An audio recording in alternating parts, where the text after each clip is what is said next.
Hey everybody, this is Matthew Movies coming at you with my review of Baby Driver, the 2017 Edgar Wright movie that I think is fan-freaking-tastic, which is not a shock to me by any stretch of the imagination. I'm a huge Edgar Wright fan. I like many of his movies, pretty much all of them. I think the guy is just a master at what he does. He tells interesting and unique stories in fantastic ways, and I think that is absolutely a great description of this movie. I mean, there's so many things about it I dig. I love the way it's shot. I think there are so many cool moments, visually speaking, and the way it's edited, and especially with the way it plays off of the music in the movie, which again is one of the major strengths of this movie. There are so many songs in this flick, several of which I had never heard before, but I like a great deal, and I think that the music is so integral to the movie, but it works fantastically, and like the way it's shot, where there's so many moments where things are happening on screen to the music, but that makes perfect sense for the movie, because if you don't know what this movie's about, basically the main character, who goes by the name Baby, is played by an actor by the name of Ansel Elgort, and his character, he was involved in this accident when he was young, and as a result he has a ringing in his ear all the time, and the only way in which he can make it so that he kind of basically live his life and not have to listen to it all the time is he almost always has music playing in earbuds in his ears, and one of the main things that he has going is he has all these different iPods in his pockets at any given time for various situations, and because he's listening to music all the time, he has started to do everything in his life to music. So he is a professional driver in this movie because he ended up trying to rob a criminal. That criminal basically says, okay, you're a fantastic driver, you are going to be my getaway driver for all of my jobs, and in doing so you will pay back the debt that you owe me. So throughout the movie you see him do these jobs in order to basically try to get free, and then what happens from there. So you have all these moments where he is driving away from heists and whatnot, and he insists on driving to the music, and it's to the point where there's moments where, you know, the music isn't playing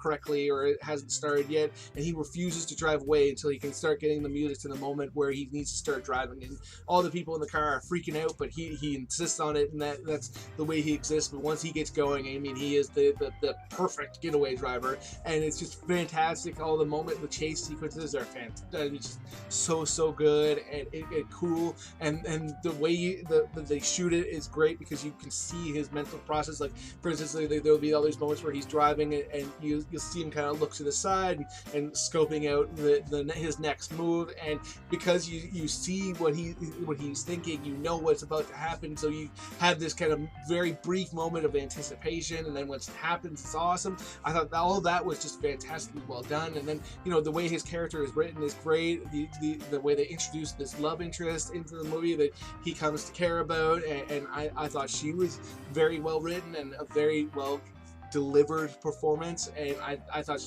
the actress Lily James, who is in this movie, does a great job. You really come to care about them as a couple very quickly, and you figure out who she is as a person very quickly, and she does come across as being kind of a little bit eccentric as well. I mean, right off the hop, she's walking through this diner singing in public, which a lot of people would never be willing to do, so you get this idea that she is a very individualistic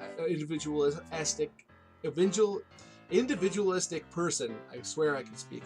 And so her getting involved with him makes a lot more sense because of that, and I think that really works for the film, and the fact that she grabs his eye because of the singing, I thought was very fascinating, and just the way you come to care about them so quickly is great. And they introduced his basically Ansel Elgort's character's adopted parent and foster parent, and he's this deaf guy, and the way that they interact with one another and the real absolutely obvious affection between the two of them, I thought was just great, and the way in which, you know, they support one another basically unflinchingly, and they all they care about is one another, and there's this moment later on with the two of them that is very emotional, and really those two relationships that Baby has really give you like an emotional core that really makes you really care about him. Then you have kind of the underworld side of it, who was led by the boss that he robbed that forces him to work for him, Kevin Spacey, who I think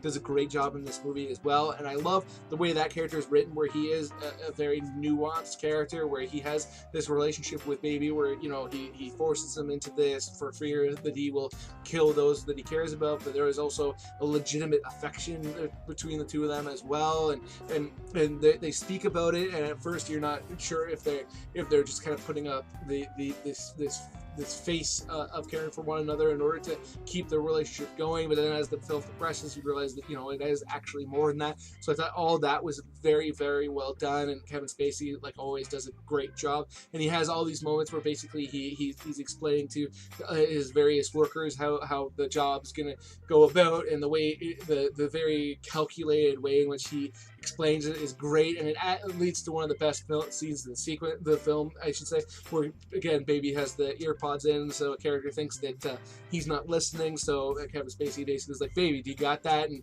Baby just systematically runs down every single thing he said. It was a great moment that really gives you an idea of the relationship and the respect and the admiration between the two of them.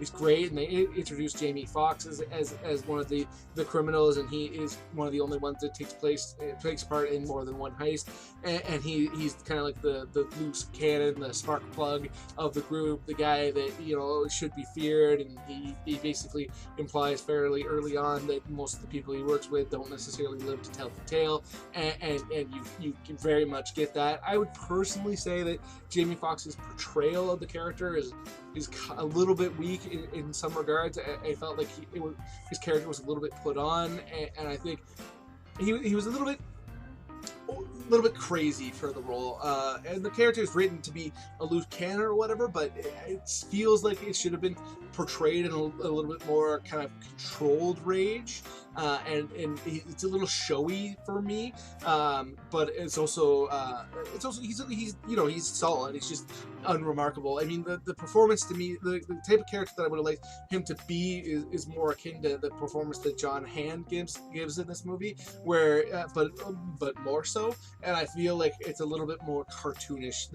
He's one of the only characters in the movie that, to me, doesn't really have much nuance, and so he's one of the lesser interesting characters for sure. And speaking of John Hamm, he's great in this movie. I love his character. He's one of the only guys early on that seems to kind of get Elgar's character, Baby, and he tells him fairly early on that he used to be a getaway driver as well, and they have kind of that connection. And then he shares a lot of sequences with an actress by the name of Eliza Gonzalez, and they have this kind of love-hate relationship where they basically imply that they've been very destructive in each other's lives, but at the same time they are 100% devoted to one another, and just kind of the way that they play off one another is great, because especially like they both give such a great idea of how dangerous the other is, even though they are kind of their character early on, especially they're one of the only characters that, other than Baby, that and his two relationships there, that you kind of feel like you want to see good things happen for, because even though,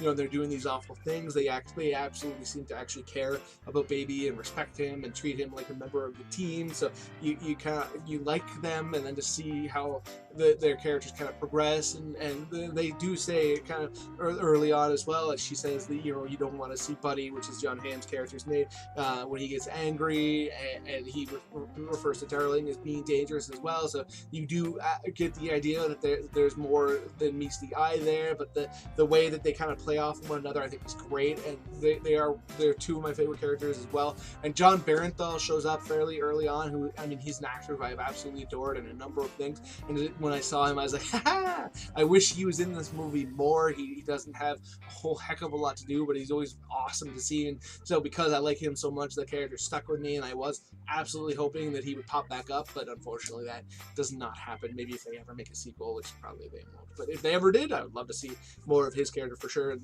you know, they shouldn't, because this movie is pretty perfect in and of itself, but you know, you never know. Maybe a spin-off. There you go. Flea also shows up in this movie as well.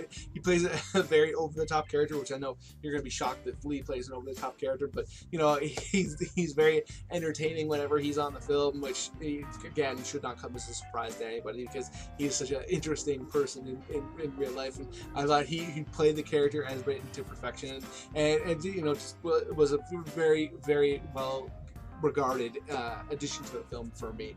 Overall, I adored this movie. I thought it was just very, very expertly written and directed, and edited, and the sound design, the music. I mean, there's really nothing about this movie that I didn't really like. Again, the low light for me was Jamie Foxx's performance, and I thought he was still pretty great. So the fact that is my biggest disappointment, I think really says a lot about the movie as a whole. I think it's just fantastic, fan-frickin-tastic. A movie that I absolutely need to get into my collection as soon as possible. So those are my thoughts on Baby Driver. If you haven't seen it, please go check it out and let me know what you think. And either way, if you have seen it, let me know in the comment section below what you think. If you're a fan of it, if you hated it, whatever, and if you did hate it, how that's possible. Other than that, though, hit that like button, hit that share button. It makes it much more likely that other people will come check out this review and let me know what they think, which would be awesome because I love talking to people about movies. Speaking of which, if you are new here or you just haven't done it yet, please hit subscribe, hit that notification bell. That way you can find out when I put out a new video and come and let me know what you think. Aside from all that, though, have yourself a good day.